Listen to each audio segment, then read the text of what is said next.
it was kind of interesting to see. Now, Alia, you missed day one, and for everyone else who missed how this tournament is going to work, in group format, we're actually doing a dual tournament format. It's basically a mini double elimination bracket for each of the groups. Okay. And Group A, we saw Optic Gaming. They were able to win their first matchup. They're going to have to face off against, it looks like that's going to be Epsilon Esports. Now, I know you were really high on this squad, Swanee and Mad Cat playing with the pickups from TR, and you can see that Optic Gaming Epsilon match will decide the first team that'll go into the single elimination bracket. Meanwhile, Strictly Business, who is upset by Epsilon, has to play Gamers 2. This is an elimination match, so a lot of pressure on both of these teams coming in early on. Group B, Denial, as expected, hit Hyper Games with a hot 3-0, but it was TCM with the dominant performance over Infused that caught a lot of people's eyes. We saw that on the Challenger stage. So that means Hyper Games and Infused are both facing elimination here in their first matchup. Continuing on to Group C now, you're going to see Envious. They were able to beat Fab Esports, a team I had highlighted. I thought, combining the two super teams from Call of Duty Championships, taking the best two from Fab Germany, as well as the best two from Fab All-Stars.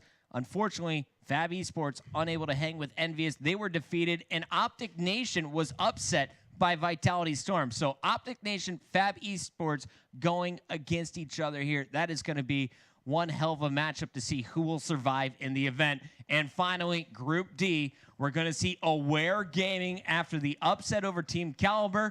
They will face off against Prophecy for a spot in that single elimination bracket, and we'll be starting the day with TK versus Mindfreak.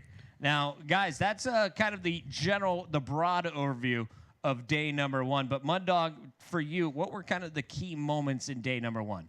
I'd definitely say we have to start out talking about Prophecy, because I thought Mindfreak coming into this tournament was going to be a very strong team, and Prophecy completely demolished them. And then we also obviously have to talk about TK's loss to Aware. That's something that was also unexpected. I really thought they were going to make a strong run. Now, Ali, we know Mindfreak, we know this Australian team, and we know Australia's history. You perform at COD Champs, you don't perform anywhere else outside of Australia. Do you think the Australians have a chance today? I'd love to see them do well. They've traveled far to come here, and it'd be great to see them perform. So, good luck to them. Yeah, definitely. And we also have a few other storylines. I think TCM is a really good one. We already see TCM having some success. Yeah. They have a really tough bracket going up against Denial. Do you think Gunchi, in his final tournament here, do you think they can make it past Denial today?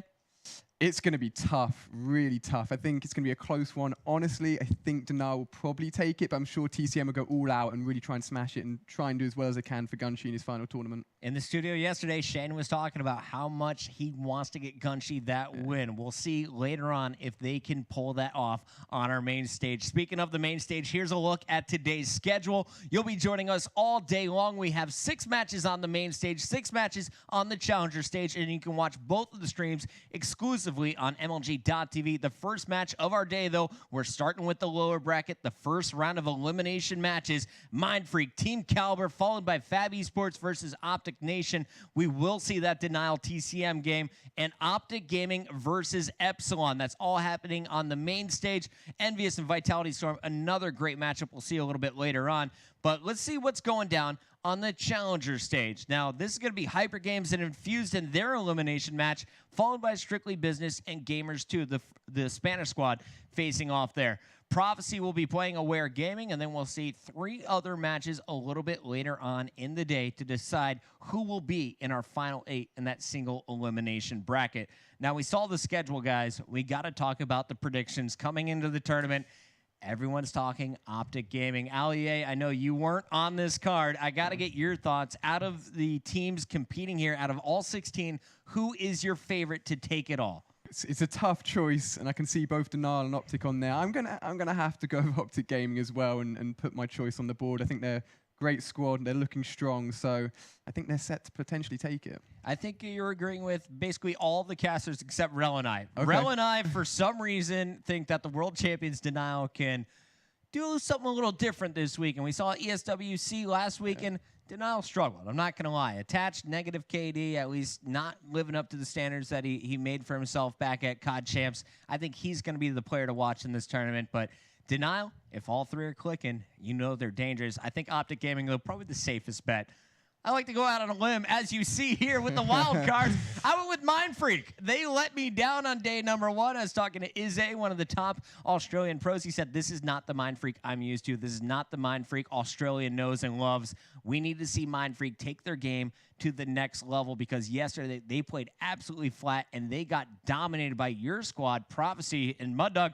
I have to say, out of all of the caster predictions, I think you have the best wild card prediction. Yeah, I really think that Aches' leadership is really going to be able to take these guys far in this tournament. You know, the very strong players, and if Nagafin and Aqua can kind of get under that wing and kind of listen to them a little bit, I think they'll have a strong chance of winning the tournament. Now, Allie, we're going to have a party today. Yeah. I got to ask you, what are you looking forward to most today here in day 2?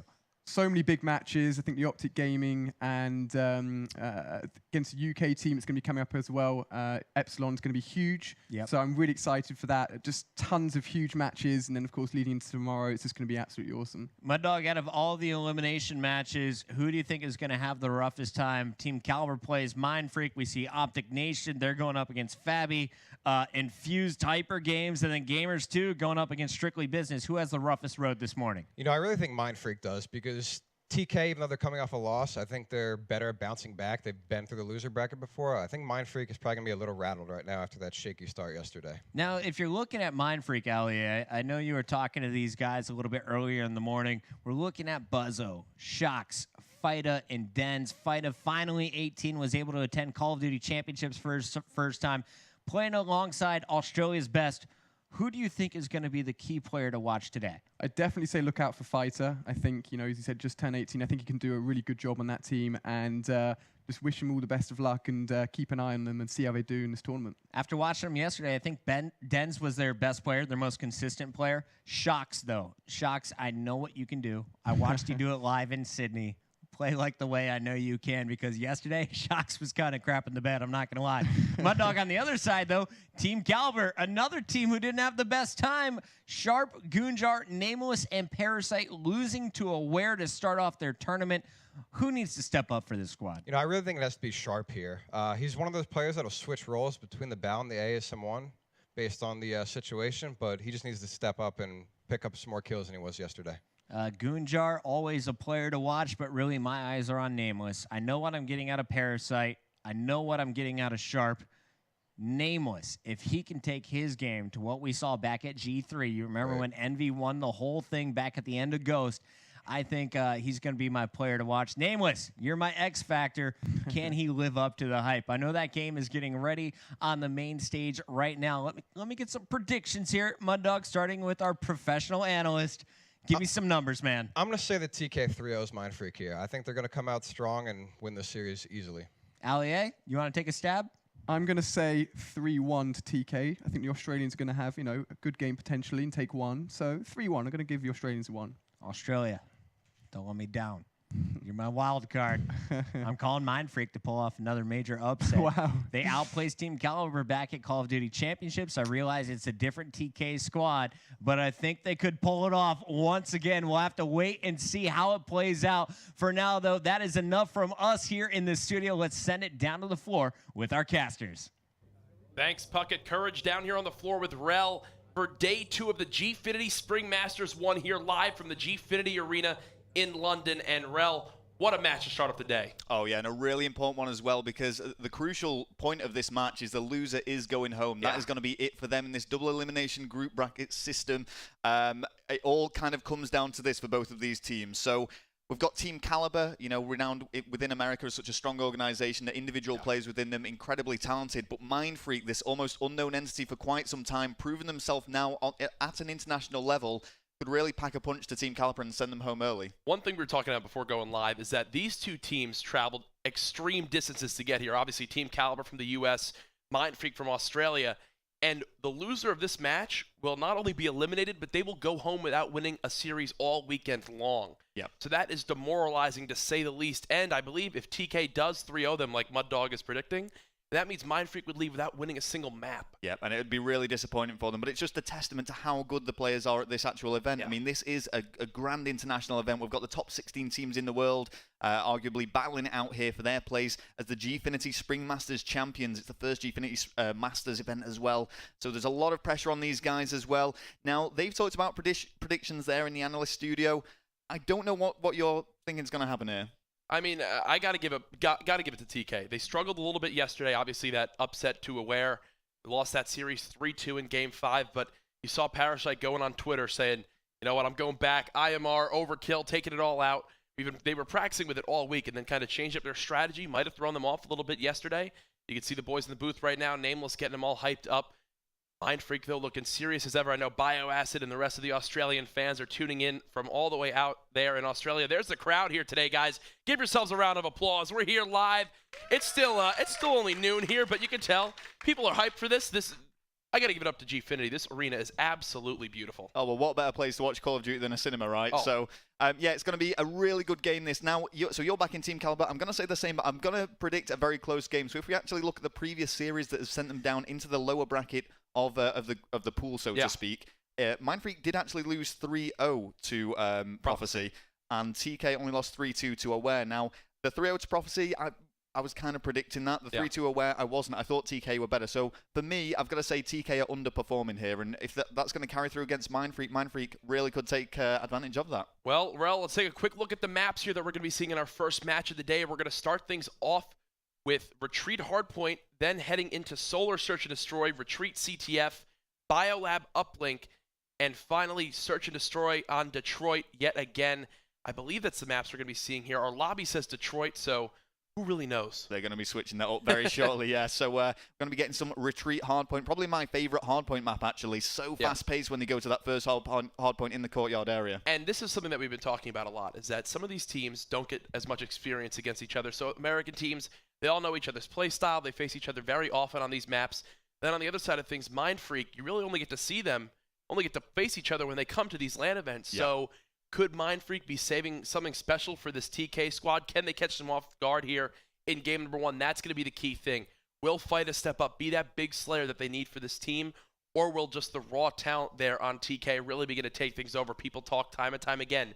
Which Goonjar is going to show up? Are we going to see Nameless be able to drop big numbers? How's Sharp going to wind up holding off in the hill? Is he going to just stay alive? Is he going to wind up falling? Who's going to play for the trades better? Really questions you got to ask here coming into this matchup. Yeah, and I mean, Hardpoint, it's one of Mindfreak's stronger game modes as well because they're such aggressive players. I mean, with the exception of Buzzin, who kind of plays more defensively, the three other players are so fast-paced. They'll throw themselves into gunfights that no other players would, but they can come out on top as a result of it. So you're going to see a very high-slaying game here between these two teams as well. Yeah. And as we say, we believe it is going to be Hardpoint on Retreat, one of 4 Hardpoint maps that they play on the competitive level. Yeah, so I'm excited to get into this match. We're just trying to get everyone in the lobby here. It looks like all players are in. We'll be getting it started momentarily, but so far this weekend, so many talented teams. Who's really surprised you throughout the this map? Well, I mean, I wouldn't say it's been a surprise, so to speak, but Epsilon really proved themselves to be a dominant force here. I had SB as my dark horse, and they got 3-0'd there, so that wasn't looking good. We actually just got the call in from the producer. It's actually going to be Detroit Hardpoint, so we are in the right lobby here. No one's messing up there, so Detroit, things to look out for.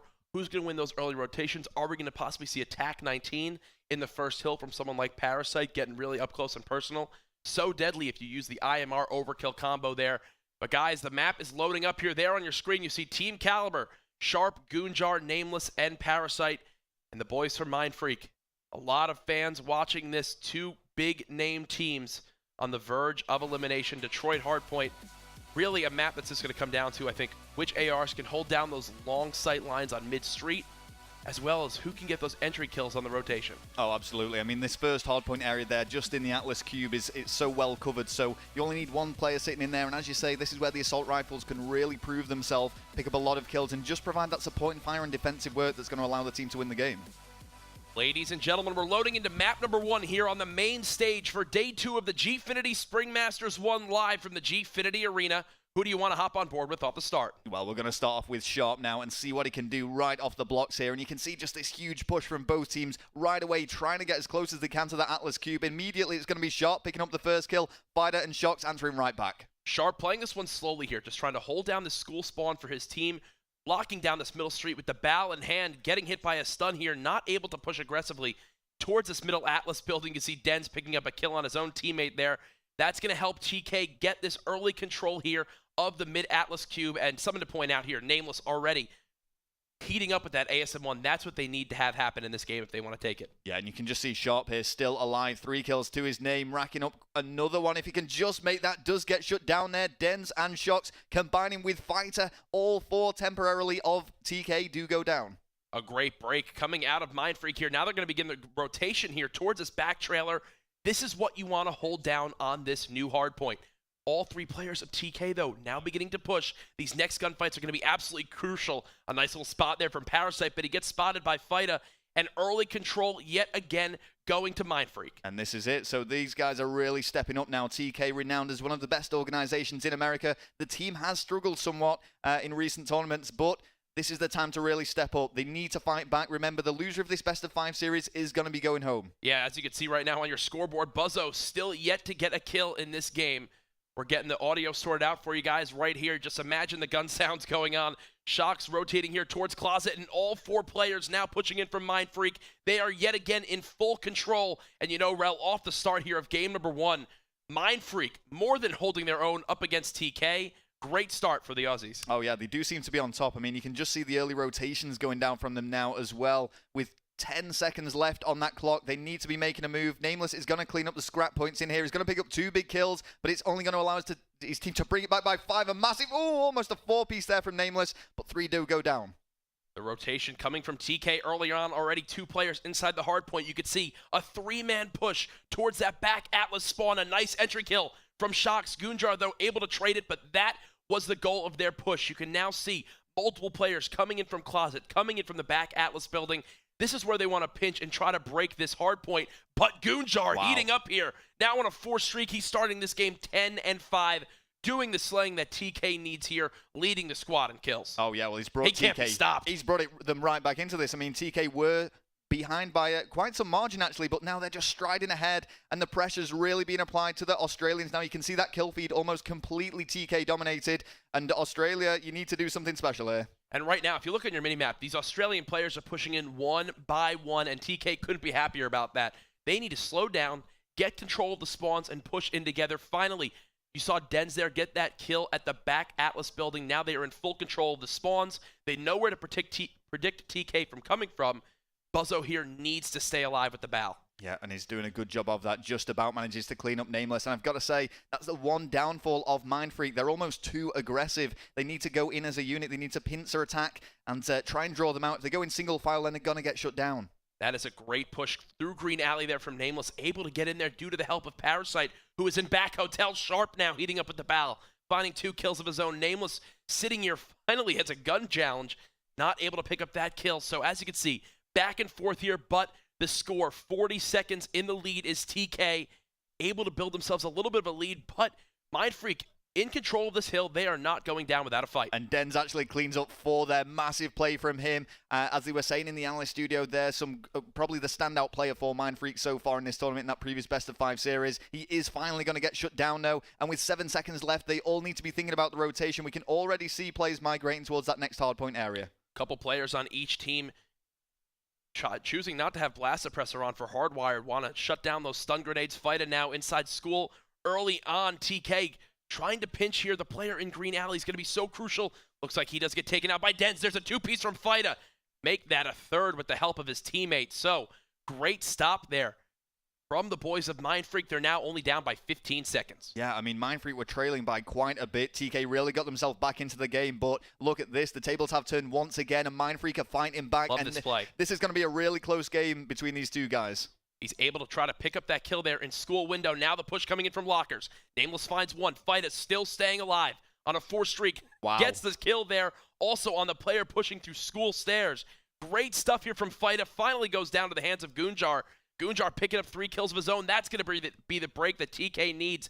But just like that 40-second lead we saw in that back hotel hill, now completely gone as it is a tied game as we move into the second rotation. Yeah, and I was going to say it's really interesting just as it goes into the second rotation, so the hard points go to the original spawns. It was literally tied between these two teams, so very, very evenly matched. It's going to be difficult to separate them, and it's probably going to come down to that final hard point to determine which team is going to take this first map. Mind you, if you are just tuning in, the loser of this match goes home for the weekend without winning a series at all. So that would be absolutely heartbreaking for either of these two teams.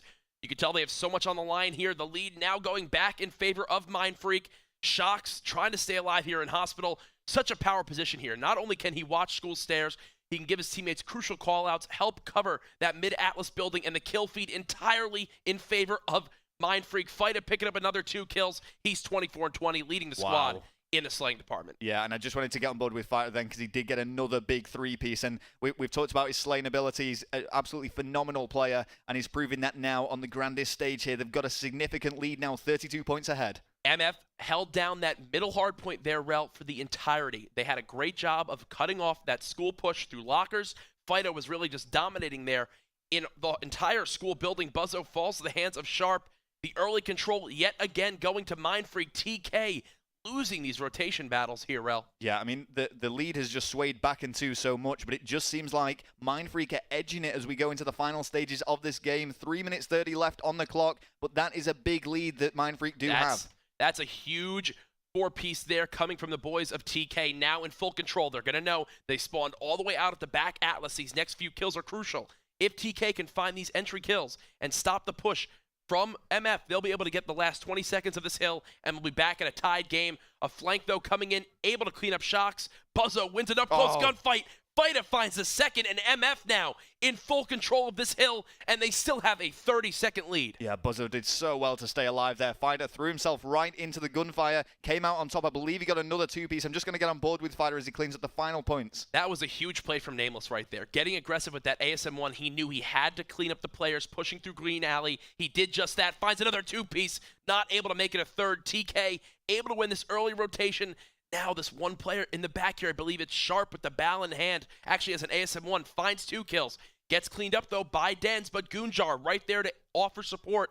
And you can see on your minimap, now all 4 players of MF spawning out. TK doing a fantastic job of holding down this hill, and really, it's Sharp doing all the work. Yeah, Sharp and Goonjar there are actually going to get on board with Sharp because he's racking up so many kills. He does go down just as I say that. They're sticking with Parasite because we could see him actually holding this hill, this hardpoint area all by himself. Finally does get shut down in Garage, and the point difference is narrowing even more. Look at that. There's just 6 points separating these teams. Bodies flying in from both teams here. Goonjar pushing out a closet, finds 1 kill. Another player hops in through the window, but he is cleaned up by Sharp. You could see the teamwork from TK. Calling that out, deciding to just push towards this next hill. One player he's got to beat. That's Shock, staying alive in Hotel. A massive kill there for MF. They now have control of the hill, Rel, but look at that on the scoreboard. Another tied game. Really the lead just going back and forth between these two teams. Yeah, and TK are really going to struggle to break this. Mindfreak have just flooded into the hardpoint area. There's so many bodies in there, and TK are unable to handle it. Nameless doing what he can, though. Throws himself in and actually comes out on top, defeats Spider. And now we are seeing TK bring this back, and it's going to tie up once more. Right now, you see on your minimap, all players from MF just pushing through that back green alley. They just keep getting cut down. Fighter finds a 2-piece. Sharp now getting challenged from the backside. He's going to have to turn around and try to hold this off, getting call-outs from his teammates saying, hey, we're spawning green. They're going to be pushing you from the back trailer. You can see 3 red arrows trying to push in. Fighter gets that entry kill yet again.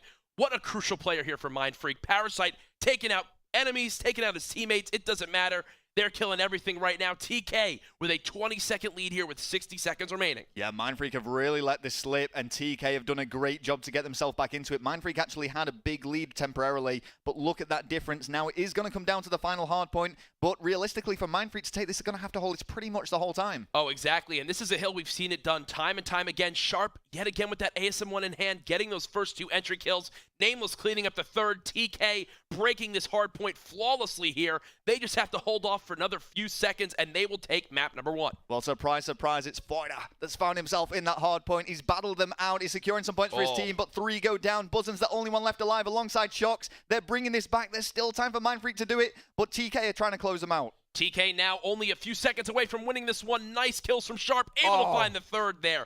Sharp 41 and 28. You heard Mud Dog say the player to watch for this team would be Sharp. Can he step up for this squad?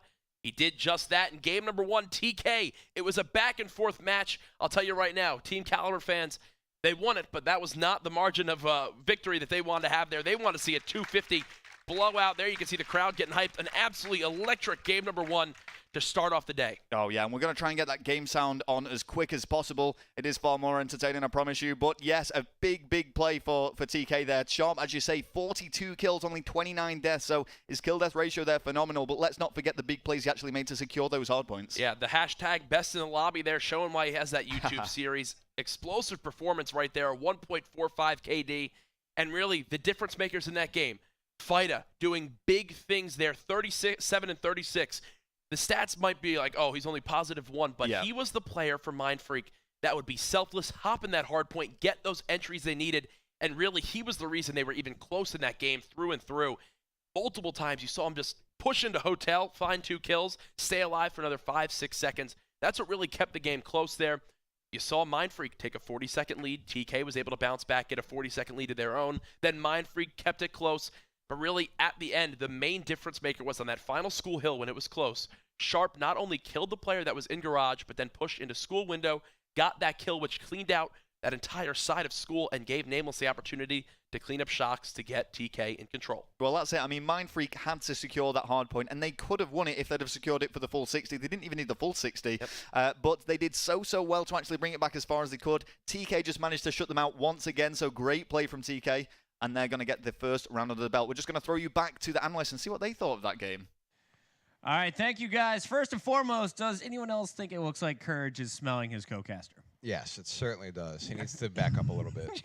Back up, Jack. You're good. Slow your roll. All right, now to talk about that game number 1, no game audio. We didn't need game audio because we heard beautiful voices of Rel and Courage in that one. But really talking about the game itself, what was the kind of pivot point? Because it looked like Mindfreak had a little bit of control there over TK. Where did things start going back in TK's favor? You know, the pivot point in that map was really the first garage hill. TK was down about like 15, 20-ish going into it, and they got a full 60 on it, and they won the rotation to that next yellow hotel hill. So that gave them even more time. They really gained a big lead on that situation. Here's a look at some of the highlights from it. Parasite was set up, but Shocks just comes bum rushing in. Gunjar doing some damage here down low, and you saw Nameless was trying to do some work as well at the top. So after you saw Gunjar get set up, this is when I started to see things getting a little bit scary for Mindfreak.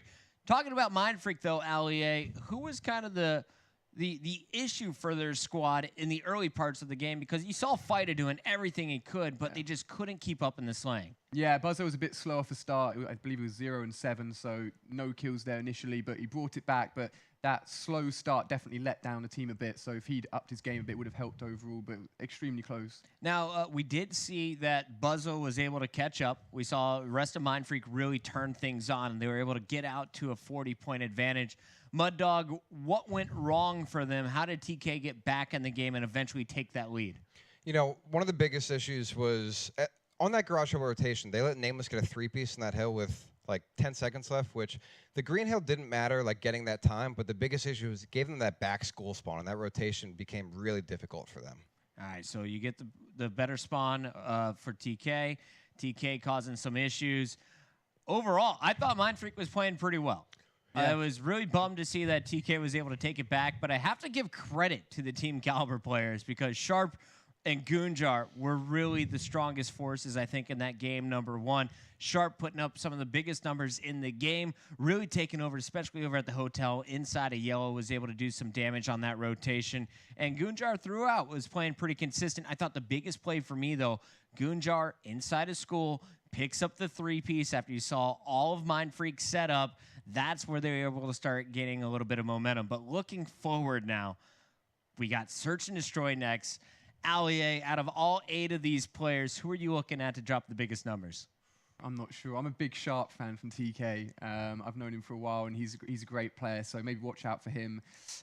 Be interesting to see if how it goes and what results are going to be. I'm sticking with my 3-1 prediction, so it's going to be interesting. Were you surprised, by the way, Parasite was playing in that game 1, Mud Dog? Yeah, I was kind of surprised. He was kind of taking some slower rotations and kind of putting himself out of play in situations that he shouldn't have been, while the rest of his team was getting very aggressive on rotation. So it was kind of an odd style because usually that's something you give your bow doing. and we are going to see what's going to happen in this search. Yesterday's search was the issue for them. Aware able to take them down in that search and destroy game 5. When you look at Team Kaliber, my dog, kind of break it down for me. What are the roles and who are you really looking at to be their star player? So you're going to have Nameless, who he's usually with their aggressive sub in search and destroy, so he's going to be trying to like break down the game and make some plays. It's going to be interesting. I don't know if the teams have agreed to no IMR here, but Haggy was talking about using that yesterday. So if he is, I'm going to see him playing a little back, playing slower, trying to play for some picks. And then you just have Goon and Sharp kind of filling in roles. They're both very fundamental search players, so they can kind of do whatever they need to do. Yeah, it's kind of interesting. As you mentioned, some of the players choosing not to run specific weapons against each other. Haggy doesn't like to play that way, and by Haggy we say Parasite. That's kind of his nickname given by the community. But Parasite, he normally likes to use everything. We saw it from the very beginning when he was on Prophecy at the Columbus Open. He was still running Cloak, or at least saying, why not play with this? IMR is a big part of his game, and why do you think that he wants to stick with this long-range rifle? You know, one of the things, I talked to him last night, and he was just saying that it really allows him to pick off snipers in Search and Destroy from long distance, where with the BAL, since it's the automatic weapon with a little more recoil, it's a little more difficult to do that. But at the same time, he kind of challenges some things that he shouldn't, and the IMR allows him to win those gunfights, whereas the BAL makes it a little more difficult. I'll be honest, man. I don't know what to expect out of Mindfreak. So far in this tournament, they're 0-4. I thought they would have an easier road in their first matchup. I thought they would be playing stronger. Once they were up in that hard point, I thought they had it. You saw Fighter going off. You saw Shocks laying down the kills. Dens was carrying the team. He was sitting at the top of the leaderboard. They fell apart late in the game, and for me, it all comes down to mental strength. I want to see a strong Mindfreak coming into this game number 2. Can they get off to an early lead and hold it here in Search and Destroy? Australia is known for their S&D game. I'm waiting to see if they can pull it off here. Guys, going into the Search and Destroy, you have a prediction for me? I think TK is going to win this map 6-4, but I think we're going to see a big game at a Dens. He played really well in that first game, and actually that mental toughness you talked about. Right. TK broke a hill, got a 3-piece, and right away Dens off spawn answered back with a 3-piece on that first yellow hill. So we kind of saw some of that resiliency, but it just wasn't enough at the end of the day. You got a prediction for me, Allier? I'm going to go 6-3 TK for this S&D. 6-3. Yeah. All right. I'm still going Mindfreak. I am going to keep saying Mindfreak, Mindfreak, Mindfreak until they win a game. I might keep saying Mindfreak until their next tournament. We'll have to find out a little bit later, though. For everyone cheering at home for Australia, we'll see if they can come up big. Game number 2 is coming up next after this commercial break.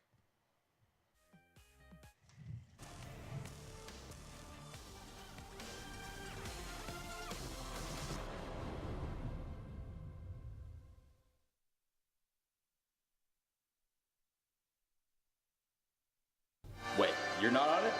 I'm on it. I'm on it. I'm on it. I'm on it. I'm on it. I'm on it. Where are you at?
Ladies and gentlemen, welcome back. We're in the middle of match number 1. Right now we see TK sitting atop Mindfreak on the main stage. But a quick update from the Challenger Series over on the Challenger stage.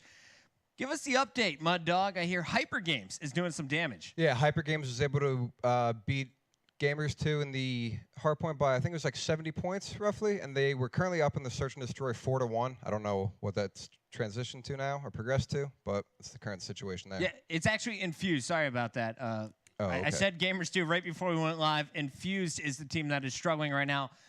Europe's, I guess, 3rd best team coming out of the EU qualifiers, not so good. Aware still looking solid in this tournament. So Infused, a lot of eyes still on them, but I think it's kind of clear. Right now it's Epsilon and TCM representing UK the best so far in this event. But we're still going to find out how strong is Australia after losing their lead in game number 1. They need to bounce back very strong here, coming in to search and destroy. This is their strength. This is their bread and butter. Can they tie up the series here going up against TK? We're about to find out as we send it back to our casters down on the main stage.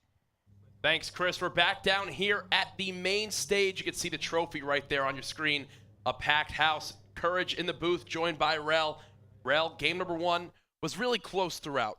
Yeah. I have to admit, MF did a great job of staying in that one, but now game number 2, Terrace S&D, a must-win map here for Mindfreak. Oh, absolutely, because we've said this is probably I'd say the strongest game mode search and destroy maybe for Mindfreak. Well, Australians notoriously are very, very good search and destroy players. I do think the Slain ability should have shown a bit more in that hard point. I thought they might have edged that and maybe got a 3-2 victory. I don't think they're going to take the uplink or capture the flag personally. Yeah. But I think this is really their time to prove themselves, because what's going to be worse than going home losing both best of 5 series is going home losing every single map that they play. Yeah, and that would be rough to say the least. Now, things to look out for though on Terra Search and Destroy. Flanking is extremely volatile on this map. You can make it happen. Will TK expect the aggression we normally see from the Australian teams in Search and Destroy? Here you can see map number 1 going to TK, 238 to 221. Terrace S&D is the map we're going to be playing next, but really something to point out. Biolab uplink is game number 3. We saw earlier on that the CTF was, or yesterday, the CTF was game 3, and then the uplink on comeback was game 4. So this time, game 3, the Australians would have to take that uplink, which would be tough to say the least. Yep, they would have no other choice if that is the case. So they've got to win this Search and Destroy, really. As I say, if they lose this Search and Destroy, I can see them losing this 3-0 to TK, and it's just going to be so disappointing for them. This is arguably the best team that Australia's ever produced for Call of Duty here. They're competing at the highest level now against the biggest international teams. This is really their time to prove themselves. They've got an uphill climb to fight back into this tournament, but it is possible. However, TK looking quite strong. Mindfreak with the top 5 placing there, a Call of Duty champs. Going to be heading into map number 2 here. We are all loaded up. It's going to be TK on the offense to start things off. Who do you want to hop on board with? Well, I'm going to start with Nameless. I mean, he's one of these players that when the pressure is applied to him, he can just turn up. And, you know, these guys know they're on the last live here. They have no safety cushion. They have to win this best of 5 series. So this Search and Destroy, I'm particularly keeping a close eye on Nameless. Game sound has been fixed for you all at home now. Yes. Great stuff from the production crew here at Gfinity. The aggressive push towards the A bomb site. You can see on your minimap, Mindfreak just completely giving that up here. Bomb's going to get planted in 15 seconds into the round. And a 4-on-4 here going to be up to Mindfreak to get the defuse. Yeah, and you can see the use of TAC-19s there, devastating at close range. Parasite going to open things up with First Blood there against Shocked. They do now have the number advantage. Things looking bad for the Australians. Buzzin and Dens need to produce something special. Already 3 straight kills with the IMR there, and that's going to be 4. So TK planting the bomb here in round number 1, not losing a single player on their team. Goonjar and Parasite. Goonjar finds 3 kills there, actually wound up stealing that kill from his teammate. This is the thing with the IMR. If you can position yourself in a strong way, you can just rip people in half. Terrace with such long sight lines, if you play it that way, really paying off there for TK in round number 1. Once you saw that bomb get planted that early and no player in a position to really flank or make a sneaky play happen, you knew Mindfreak was in a tough spot. Yeah, and I'd probably say of all the Search and Destroy maps, this is probably the best one for the IMR to be used on. We saw that from Goonjar then with those 3 kills. The bomb is actually finding its way towards the A bomb site.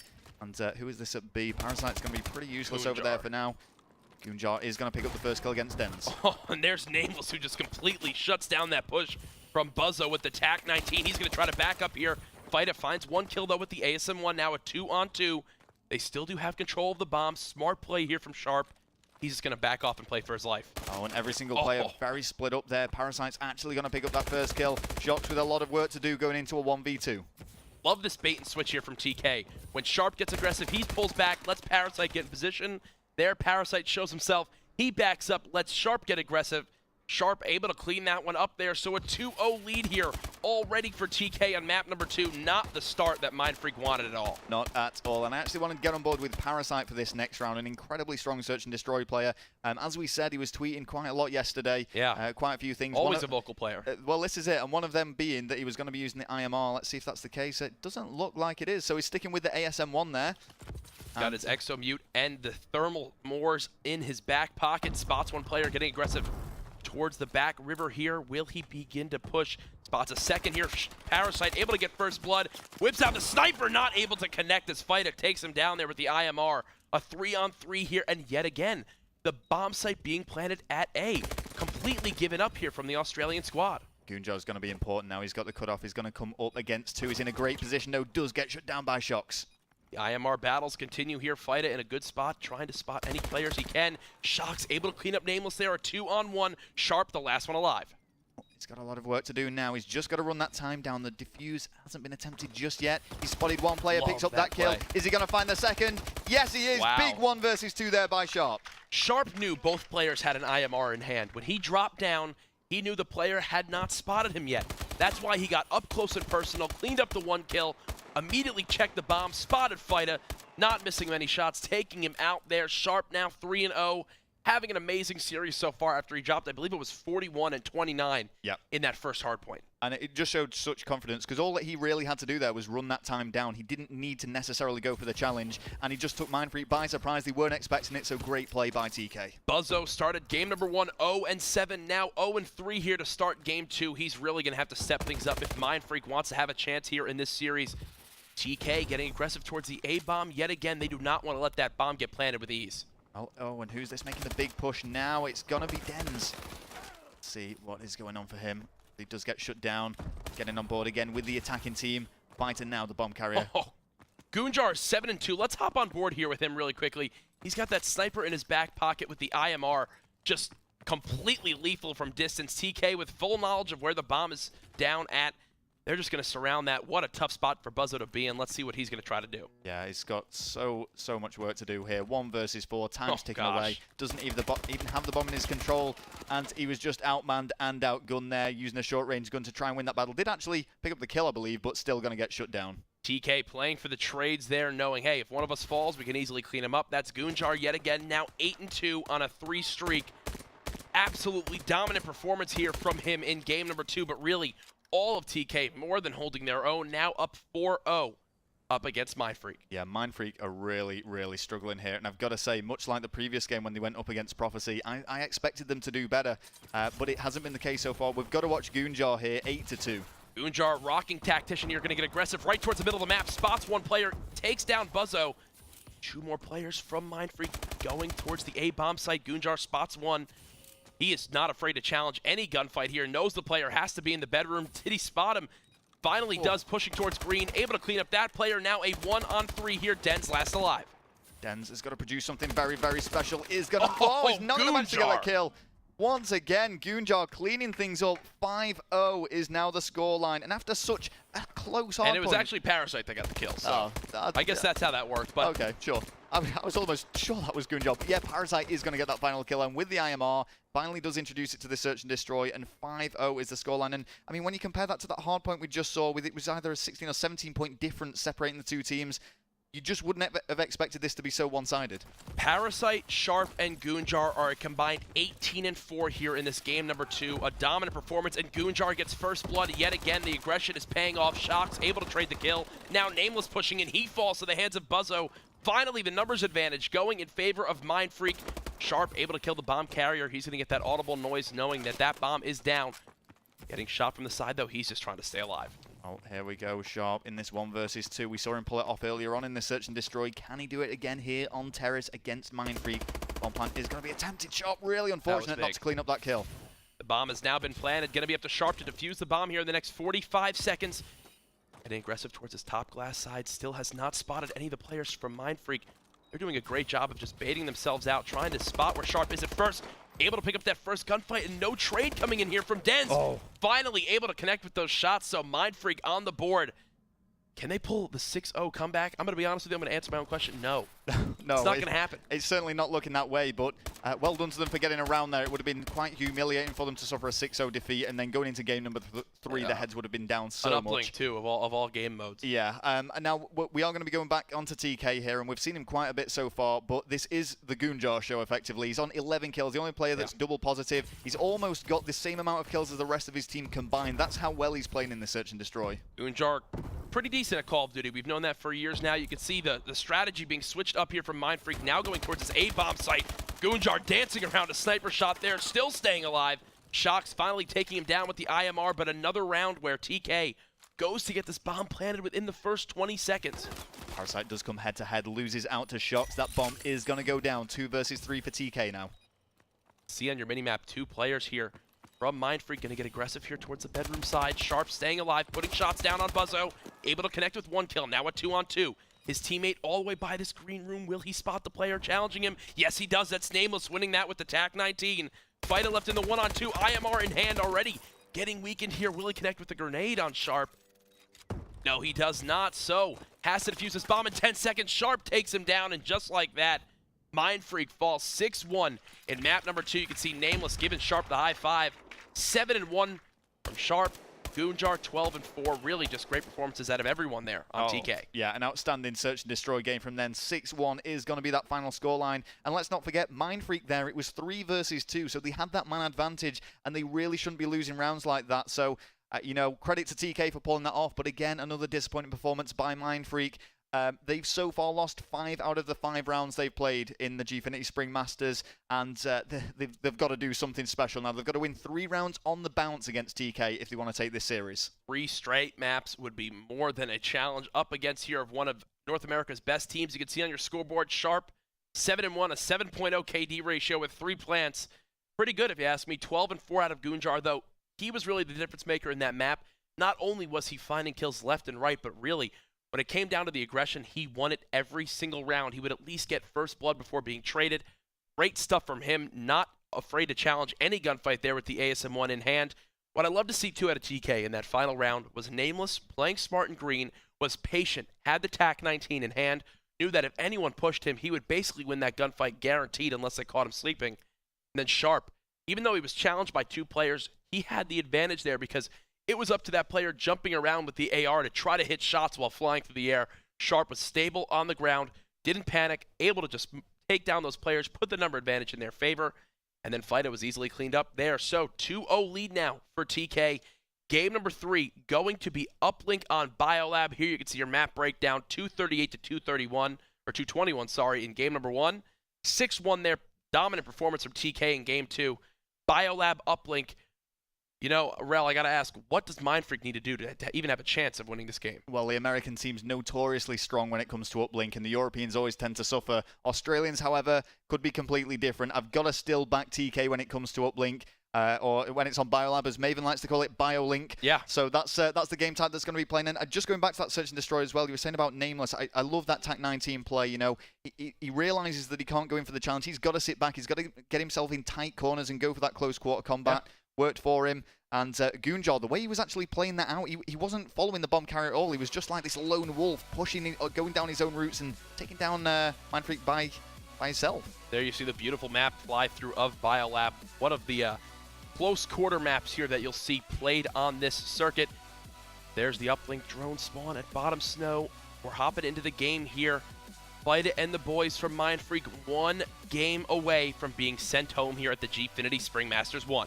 All right, well, it's all to play for now. Mindfreak really do have the backs up against the wall. We're going to start off with Fighter now, probably the main slayer, I would say, for Mindfreak, and from such a high slay team. Look at this pinch coming out of TK already in full control here. They had 2 players flank all the way around through red into mid-bio and clean up the aggression coming from Mindfreak. That's all 4 players down now. You can see those red arrows spawning up on your minimap in an awkward position here. Outside of green and in red, Goonjar still staying hot here in game number 3, already 3-1 off the start. But really the player I want to talk about, Parasite, using that IMR here. Yet again, a nice pick though, coming from Buzzo, and they're actually just going to run this drone right through red here. But on your minimap, 2 players in position for TK. They're going to get the stop. Nameless, he's just going to jump right off the map. Yeah, and you were saying about Parasite, he's definitely going to be one to watch thing in this uplink. Oh, 100%. His goal here is to do exactly what he's doing right now. Sitting on top of this green scaffolding, just going to utilize his range, cut down any players that begin to get aggressive towards this drone spawn. Unfortunately, falls to the hands of Shox there. But really, what he can wind up doing is once TK gets a lead, he'll just sit by blue and just melt any player that even tries to get close to it. Even if he does fall, he'll buy his teammates enough time as a distraction to get in the position they need. Sharp falling to the hands of Fighter here after the first minute and a half. No one able to get points on the board. Yeah, and you're absolutely right about Parasite. What his job is, his role in this map on this game mode is just to gain map control. That's all he's got to do. He's not going to be making the pushes with that uplink drone necessarily, but he's going to be helping his teammates out in other ways. One more player to beat here in mid Biolab. That's going to be Parasite in a gunfight with him. Shocks getting a 2-piece right there. Now Sharp trying to move up with this drone. He gets cut down by Buzzo. Goonjar playing it very slowly here. In elbow and L room, just deciding to try to stay alive, play for his life. Dens picks up a kill on Parasite there with the explodable canisters. Fight it now, pushing with this drone. Gonna take the shot. Will it be able to go in? Oh, no, just misses. bouncing short. So no one able to get on the board yet again, but the drone is in a position where MF can dunk it. Looks like they're gonna do just that. No, Sharp takes him down. There's the 2-piece. Sharp now gonna go pick up this drone. He'll just dive off the map as well. Just kidding. Jukes him out and now gonna begin to run this towards green. Yeah, and I think he got a little bit scared there. Yeah, he realized, all right, I don't have the players here to just push this through. I'll get taken out, but look at that.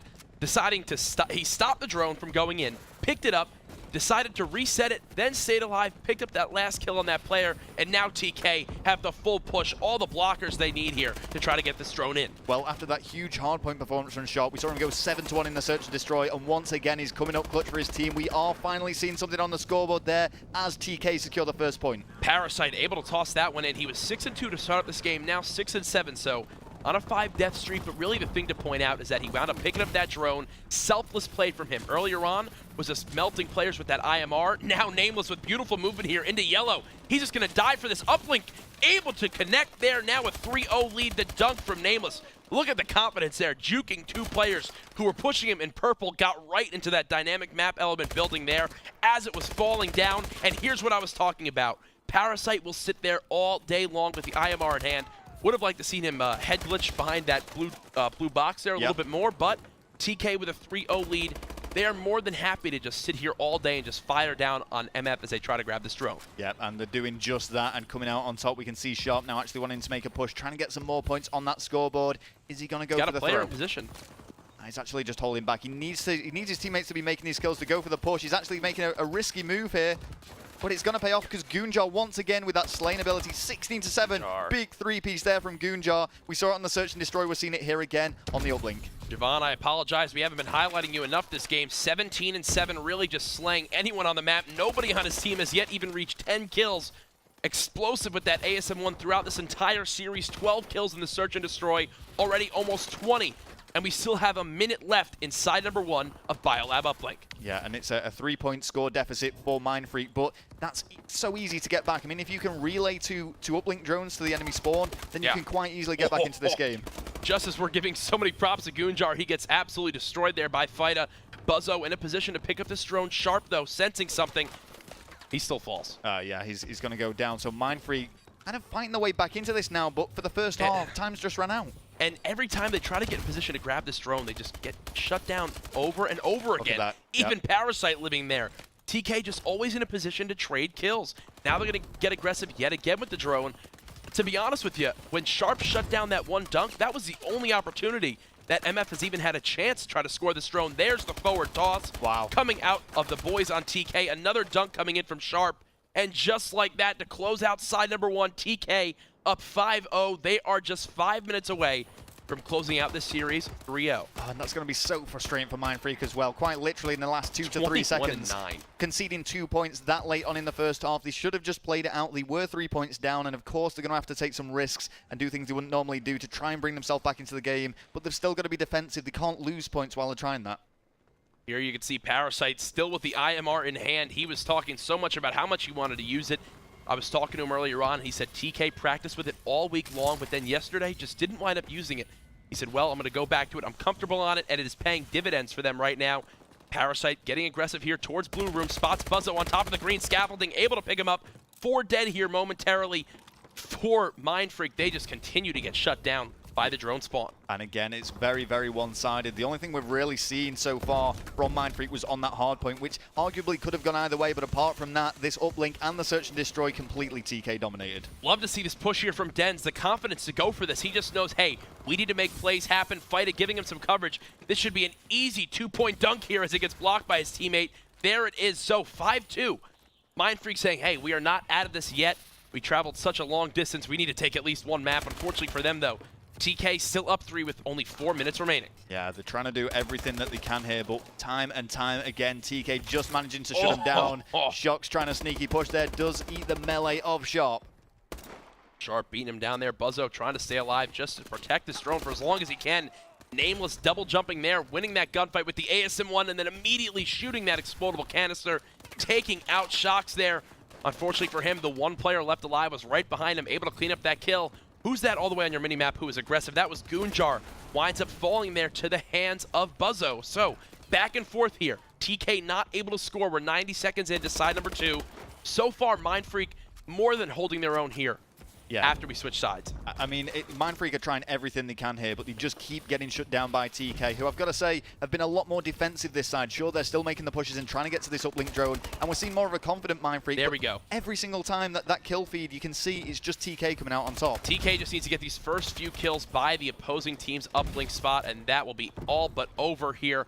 As you can see, the drone pushing up. Buzzo finds 1 kill. Now Goonjar spotting another player here at bottom green hut, able to take him out as well. This should be at 100% a score from TK. Yes, it is. It's going to be Nameless coming in with it here. He gets on the board. 4 uplink scores for him in this game. Man, Mindfreak just hasn't been able to control that drone spawn by the purple and blue area at all this game. No, I mean, there is still time to get back into this, but they're going to have to act fast. Still on board with Goonjar here, 26-14 at the moment. Absolutely phenomenal play from him. Huge slaying ability. Fighter does have the uplink drone. Sharp just wins a crucial gunfight up against Dens, making sure that that area of the map stays in control of TK. There's a 2-piece coming in from Sharp. Goonjar finds another one. The last player alive has the drone. They're dancing around each other. That's Fida actually able to pick up a melee kill.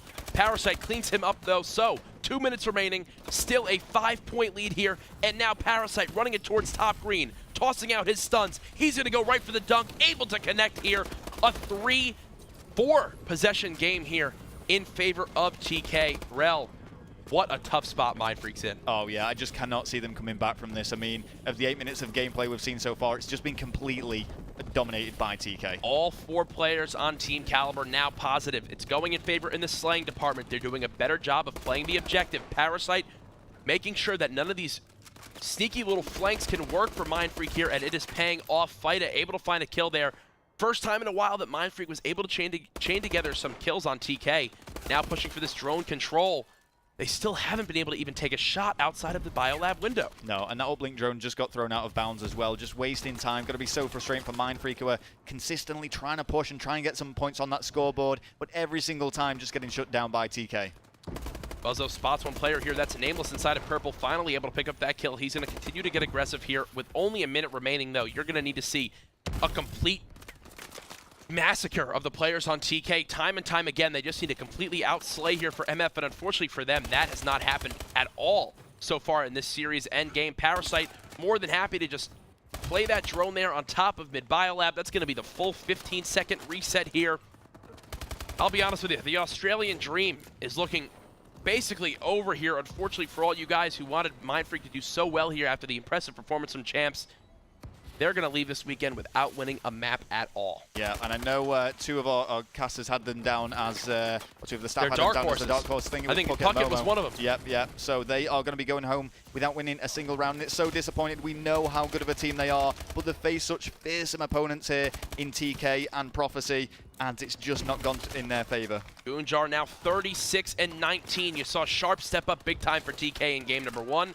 Goonjar went big in game 2, and he followed it here in game 3. So TK gonna take this series here 9-2. An impressive performance from them.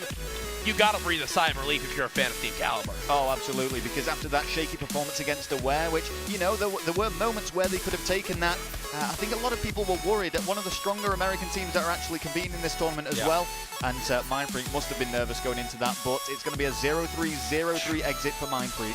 37-20 performance from Goonjar. Absolutely dominant there with the ASM-1. Really, those up-close sub-battles made the difference, holding down the mid-bio area, able to push aggressively as Goonjar.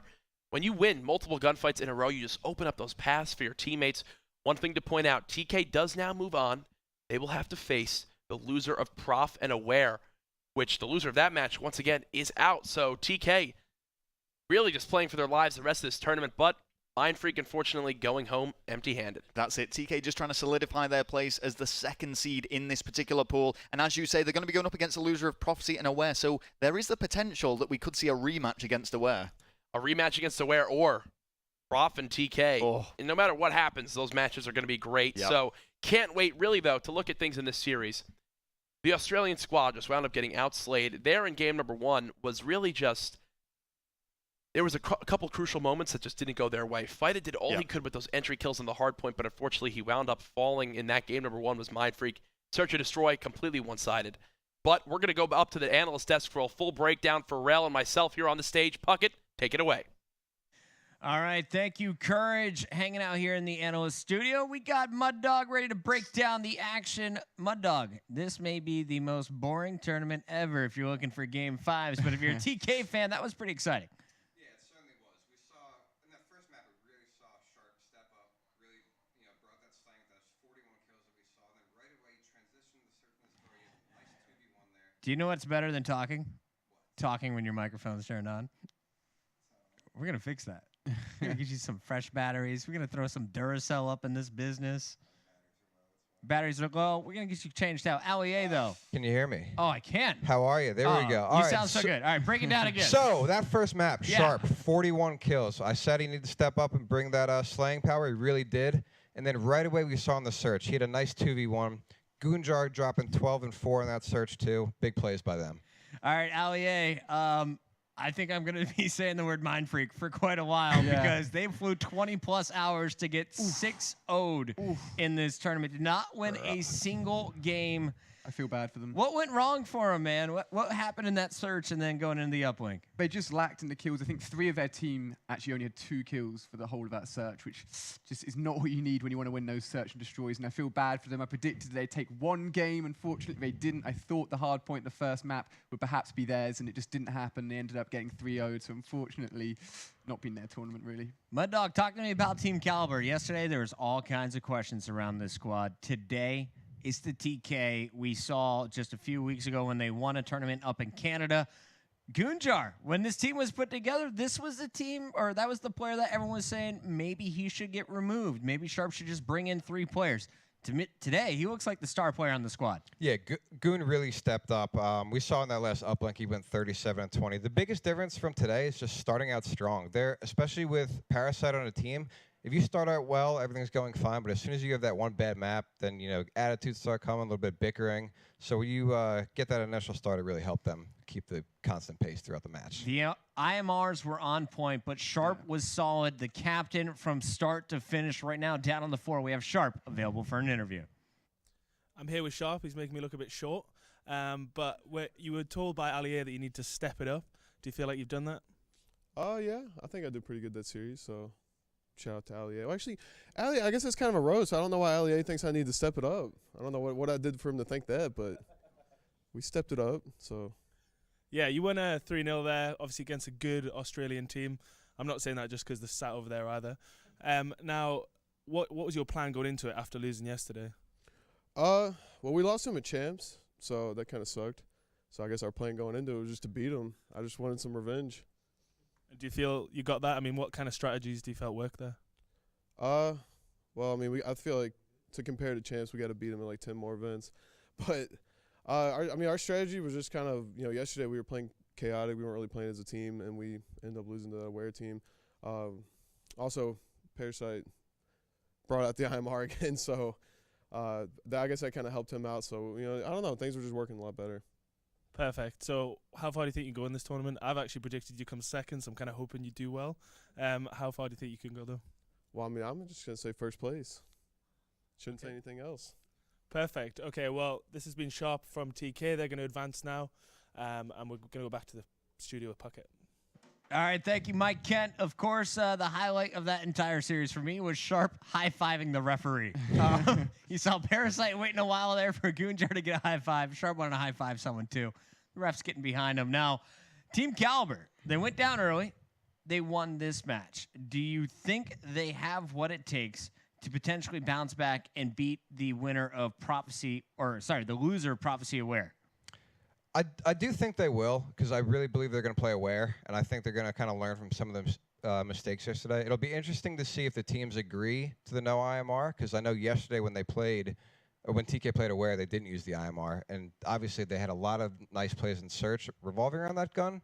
So if they do use it, I think they'll give them a better chance this time around. I have to say, I got to give props to Sharp especially. You saw the IMR being used by both squads, especially being put in there by Mindfreak. There was a point when 2 players from Mindfreak were rocking the IMR, and Sharp just charged them with the ASM-1. So they know how to play every situation. They displayed that to me. I thought Mindfreak was a really strong team coming into this one, but it just seems that the American players are a bit more experienced. Here's a small sample. Goonjar opening up round 1 there in the search and destroy, lighting it up with the 3-piece. I think he's currently their MVP of this team. Sharp, number 2 on the squad, going to be extremely consistent. For me, though, I said it at the very start of the show, it's going to come down to Nameless and Parasite. I think if TK is able to keep playing the way they did against Mindfreak, they definitely will stack up well against Aware. The worry for me, though, what if Aware beats Prophecy? Prophecy's still with their new lineup. Anything could happen. Here are a few of the highlights, though, from the uplink game. This was a big problem for TK when they faced Aware yesterday. Today, they put up 9 points, and they all started it off with the first point. Coming in from Parasite, the 1-point throw. Then you see Nameless showing off his skills, making his moves across the snow, and throwing it down. There were 3 members of Mindfreak up at that point, really just playing it very well, using those positions and executing their strategies. TK looking like a force to be reckoned with, but that's just our first elimination match of the day. When we come back, we got another one for you. This one, it's going to be Optic Nation's first time on the main stage. They're going up against the All-Star squad from Fab Esports. Don't go anywhere. We'll be back with match number 2 after this.